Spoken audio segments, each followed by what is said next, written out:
Welcome to Mastering the Numbers, your go-to podcast for a deep dive into the world of business and entrepreneurship. I'm your host, Joe Mallo. Join me as I sit down with successful business owners to uncover their journeys, learnings, successes, and future plans. From market trends to personal stories of triumph, Mastering the Numbers delivers invaluable insights to fuel your own entrepreneurial spirit. So grab a seat and get ready to be inspired.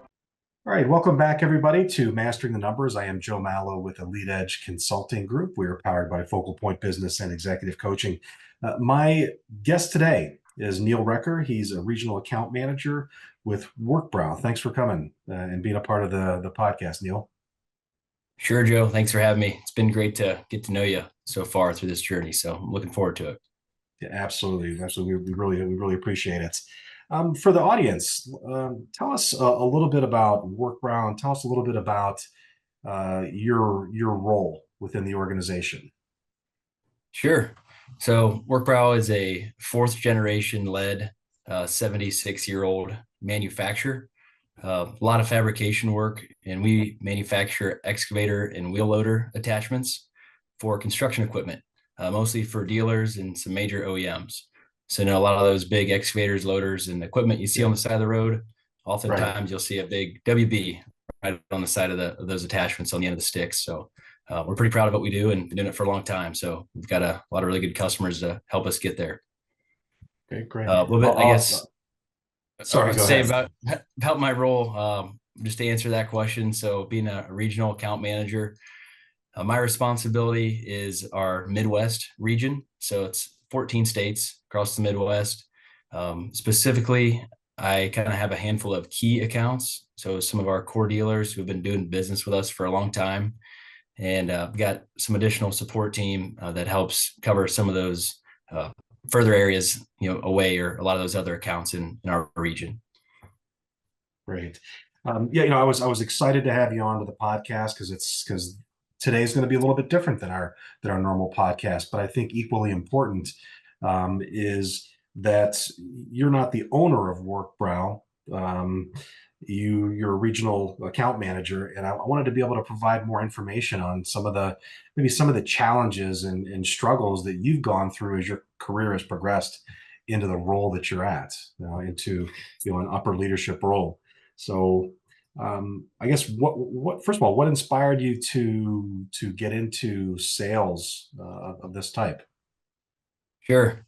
It's a great question. Yeah, I get that a lot. I don't know if there's some deep roots or what in my family, but a lot of family has been in sales for a long time. Back to my great grandfather, as far as I know, just trading livestock, farm equipment, back in the Depression era. And, it all started my senior year of high school, going into college. I, of course, didn't have a plan. And I was like, well, I got to find another summer job here before college. And came across this, I wanted to do business of some sort, came across this job it was vector marketing and Cutco back then. And come back from the interview, and my parents are like, you're going to be doing what? You're going to be selling kitchen cutlery? I'm like, I don't know, I want to give it a shot.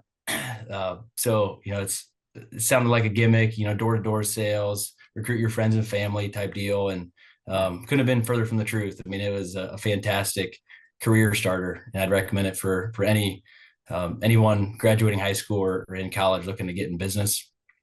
But we did that for my first summer between high school and college, and was the number 4 rep in the nation out of thousands, and won a couple vacations, saved a ton of money for college, and my man, this selling thing is kind of cool. I kind of like this. You get a really good reward for your labor, and it's been history ever since. So.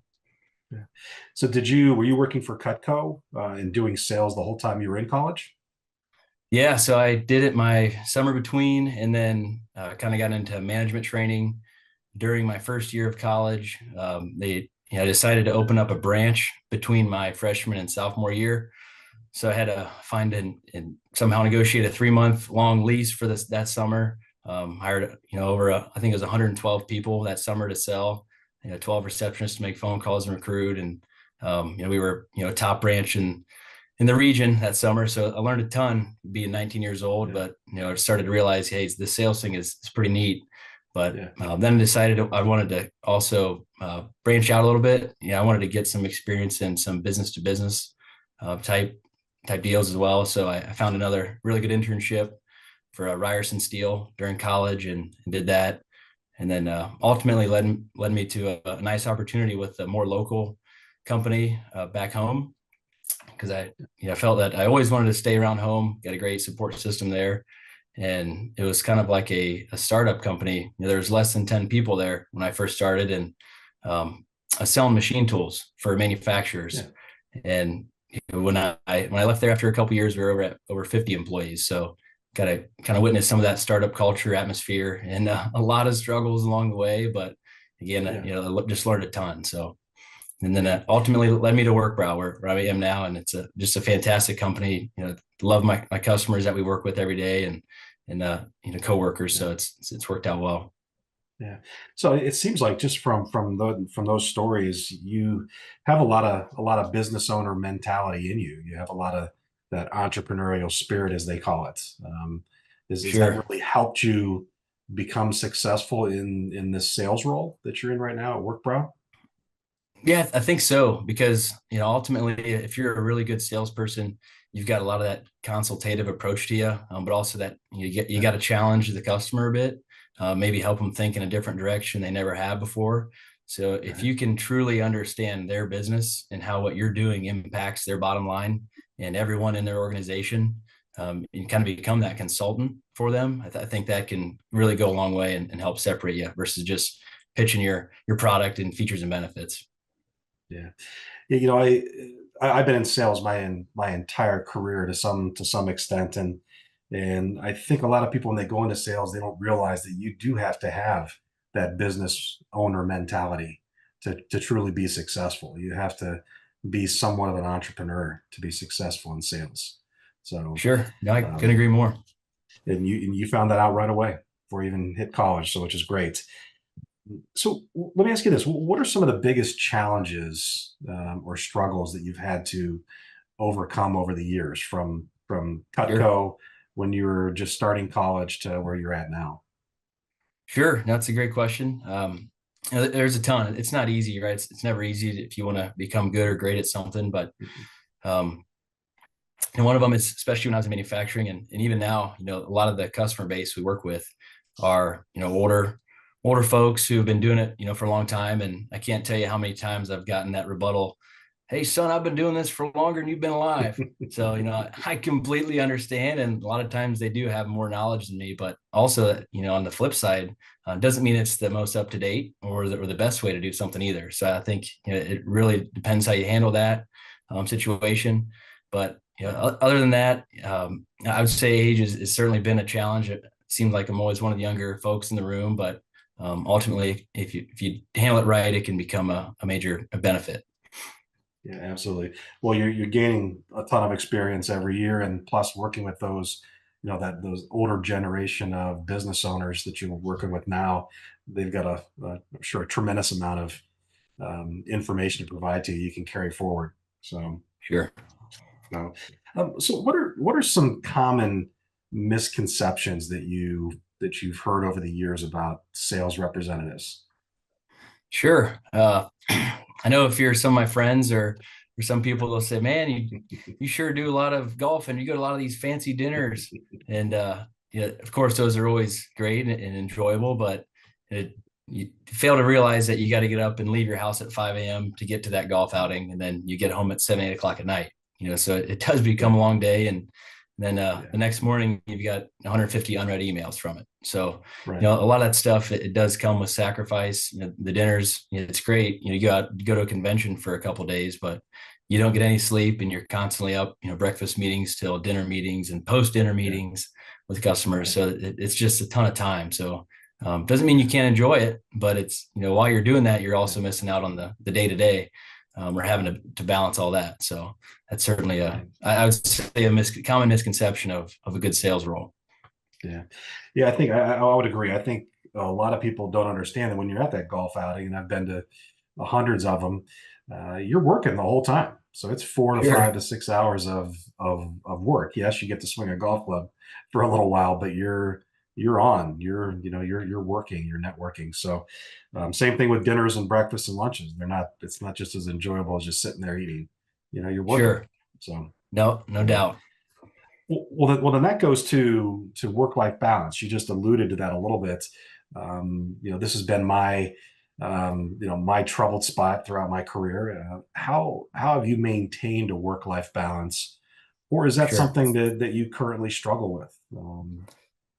Yeah, I think anybody who says they have a perfect work-life balance, either they don't strive for excellence in their role or career, Yeah, or they're just flat out lying, because there's, in my opinion, no such thing as a perfect 50-50 uh, yeah, or perfect balance, work-life balance. If it just comes down to, if you want to be mediocre average, you simply cannot have that perfect balance every single day. right. So I think, really important to have, at least what I've found, a solid support system. I mean, my wife Emily is fantastic when it comes to holding down the fort. If I'm gone on the road for a couple days here during the week, or whatever, and also just your family in general. So, here for us, luckily we have her family, my family, to help raise our kids. If I'm not able to make it there, for that Yeah. event on Wednesday night, or to get them to daycare on a Tuesday morning type thing. So I think that's super important, as well, to have that support system.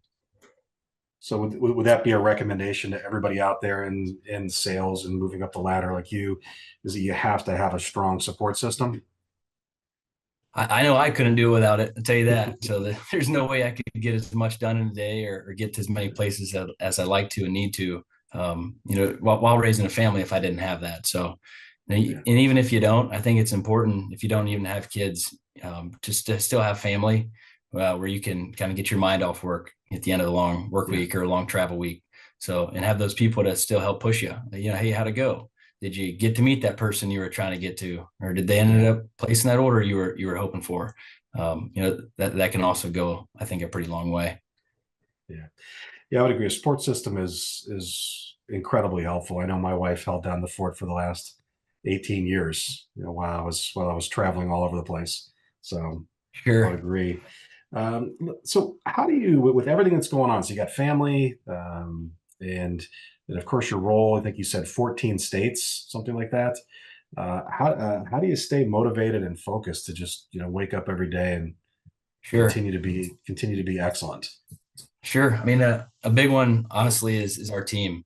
So our team that we have at Work Brau, I mean, I cannot say enough, the kind of things that there's so many more folks doing other than just me, in order Yeah, to make, me and our company look good, just holding up to a lot of those promises. So also the accountability, because we know we've got some big goals, expectations, and we meet on it weekly. We talk about it daily. So just making sure that we can hold ourselves accountable, together, I think, is also pretty big. So I know there's some folks out there that might be more of a manufacturer's rep, where they're kind of on their own island, and I couldn't imagine right, being motivated enough to get up and go grind it out every day doing that. But knowing right. I've got 600 people behind me that are relying on me going out there and getting it done, as Yeah, well, I think is also a big part of that. yeah. So you have the support system at home, but you also have a pretty strong support system sitting behind you at work. Sure. Yeah, I mean, like I said, we're fourth generation led. So, in my opinion, we're that kind of that perfect size, of a company where we're strong enough and big enough to really support a customer very well. We can Yeah, support big orders. We can do really aggressive, inventory plans with customers, but we're small enough where we can be so flexible, so accommodating, adaptable, make decisions quick. And no matter what I'm out there saying and committing to a customer, we're guaranteed that we're going to be able to commit on that from an entire team's yeah, perspective, without having to wait weeks for approvals or this and that. So that right. is huge, for sure. Yeah, yeah, yeah. I truly believe that's a sign of a strong company, a good company that puts that kind of support behind their employees, the ones that are out there, running around the U.S. all week long. So I Sure. think that's great. So I'm sure your business landscape changes continuously, just like everyone else's. How do you remain open to the constant change of business? Sure. I think we rely on a couple different channels. I know personally, I rely heavily on LinkedIn. So I've been on Yeah, LinkedIn for like over 10 years, and have a ton of followers that I've just engaged with over that period of time. right. There's some really good info on there. So that's personally my number one, how I kind of stay up to speed, but as well as just, a lot of associations, conferences, leadership development summits. You've got to be willing to invest in a lot of that extracurricular stuff. So you got to have a long-term mindset. You can't just think, hey, I'm going to go to this event because I might run into this person. You've got to say, I'm going to this event. I want to better myself. I am committed to learning a bit more about topic X, Y, or Z. And if you run into some people and get some business done along the way, that's certainly a bonus. But I feel that if you have that end goal in mind of just wanting to learn and wanting to give first, you end up receiving tenfold on the back end. And a lot of those conferences, associations, as Work Brau as a company, we do as many as we can, and we try to attend as many as we can, give value to as many as we can. So it's, I'd say, big for us. I mean, one example I have to hit on is we recently hosted a Women in Construction Summit. So the Women in Construction is kind of a thing that we definitely need to focus more on. There's a ton of women that get a lot of work done and do a lot behind the scenes, and they don't always get to enjoy some of those summits that a lot of the guys go to, let's say for the yearly conferences or whatever. So we just invested heavily and hosted a big one this past year. We expect it to double for next year. We've got some awesome keynote speakers lined up, but again, as a company, we're willing to make that investment, not only in our people, but in our customers and the end user contractor base as well, just to make the whole construction industry better. So I think a lot of that stuff too, you've got to rely on, and it's amazing what you'll learn along the way to help you adapt and become better. Yeah. Yeah. That seems to be a common theme with Work Brau. They're continuing to not only to work to help everybody, help their clients, or help their customers, help their employees, really help everybody out there. So, once again, multiple signs of a great company. So where do you see your business going over the course of the next 12 to 32 months? Sure. It's always difficult. We rely on a lot of outside factors. I mean, things as simple as interest rates are going to make as they rise, you're going to make contractors a bit more hesitant to purchase as much new equipment, which of course results in less manufacturing demand. So we've got to be adaptable and see that kind of stuff coming, and see those trends and figure out where we can make up for those shortfalls. So part of that becomes new product development and partnership agreements as well. So those are a couple of big areas that we're focusing on, is just new products and new partnerships. So figuring out ways we can help our core dealers with more product than what we've historically been able to offer them. And some other things would just be technology. So, how can we get more done in less time? How can we make our dealers, the whole buying process easier, more enjoyable, more timely? How can we make sure everything's more accurate? How can we just make the whole experience of working with Work Brau just impressive from start to finish? And that's one of our big initiatives as well. So it helps our dealers, helps our contractors, and ultimately our welders, so they can have more work to build more product, and everybody wins there. Yeah, for sure. Are interest rates one of the biggest challenges that you see sitting out in front of you, or are there other major challenges that could they back they definitely play, like many industries, they certainly play a factor. I wouldn't say the only factor. One of them is just almost that lag, the COVID lag, a lot of people are calling it, where if you imagine 2-3 years ago, look at your local Ford, Chevy, or Dodge truck lot, there's hardly anything on it, and dealers can sell an item above MSRP. Well, it was very similar for construction contractors. So nowadays you go by their lot and it's absolutely full. Whatever vehicle you want, you can probably find it, and you can probably get a good deal on it. So now we've done a great job of helping our dealers and build their stock over the last few years. But now, as that stock is already built, it can reduce the short-term demand. So we're trying to help navigate that, become more quick, realizing that if a dealer needs an item, they might not be relying on stocking it themselves, but relying on us to stock it, or us to do more of a just-in-time manufacturing. So that's something we've had to kind of move towards as well. Yeah. Yeah, I hear that a lot, similar stories. So tell me this, what's in your work experience, what's been some of the best advice that anybody's ever given you that's, helped out Sure. with your career? Yeah, I'd say one of the biggest things, and it's a tough question because I have done a good amount of just personal development over the years, and a lot of it's been forced on me, luckily and thankfully. Yeah, Because then I started realizing, wow, I don't like to read. I don't want to read this book. And then you get into it, and you're like, man, that was fantastic. yeah, But you really have to invest in yourself before you can expect someone to invest in you. That's one thing that I've told a lot of people. I'm a strong believer of. I mean, if you're sitting at your job today and you're griping about, I deserve a raise, why? I would challenge you, why? When have you yeah, ever invested in yourself? When have you spent that extra $1,000 in yourself on a training program? If you haven't, then how can you expect your employer to give you an extra $1,000 a year? But if you yeah, do that, you can probably produce results that are worth more than that $1,000 raise. So I think it's, again, it's a long-term play, and you got to be willing to look at a lot of those things out there. I mean, instead of that hour drive to work, listening to the radio, there's a million podcasts to help make you better at your job, yeah, in your marriage, with your friends, with your kids.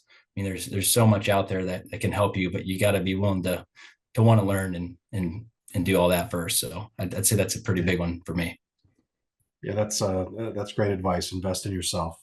So, um, what advice would you give to? I mean, I was saying earlier that I see sales as close as any other type of work that's being done to someone owning a business. And most salespeople do own their own businesses, but for individuals like yourself, you don't own Work Brau, but I just see such a similarity between a sales profession and someone owning their own business.